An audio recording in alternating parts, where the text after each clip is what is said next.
1 kilo मेथीचे लाडू बनवण्यासाठी अर्धा किलो खारीक फोडून साफ करून घेतली, त्यातील बिया आणि त्याला असलेलं फूल काढून घेतलं. खारीक सुकवून चांगली बारीक पावडर करून दळून घेतली.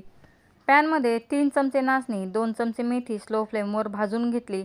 आता 100 ग्रॅम मखाणे भाजून घेतले, 100 ग्रॅम किसलेलं खोबरं भाजून घेतलं, 50 ग्रॅम खरबूजची बी भाजून घेतली, 50 ग्रॅम बदाम, 50 ग्रॅम भोपळ्याच्या बिया मिक्सरमध्ये दळून भाजून घेतल्या, खारीक भाजून घेतली. 1 चमचा तुपामध्ये 100 ग्रॅम डिंक चांगला बारीक तळून घेतला. सगळं तळलेलं भाजलेलं सामान मिक्सरमध्ये दळून घेतलं. फक्त खरबूजची बी इथे मिक्सरमध्ये दळलेली नाही, सगळं दळलेलं भाजलेलं सामान इथे मिक्स करून घेतलं. त्याच्यामध्ये नाचणी आणि मेथीची पावडर गाळून घेतली. पॅनमध्ये 1 वाटी म्हणजे 200 ग्रॅम साखर, पाऊण वाटी पाणी या पद्धतीने चासणी बनवून घेतली.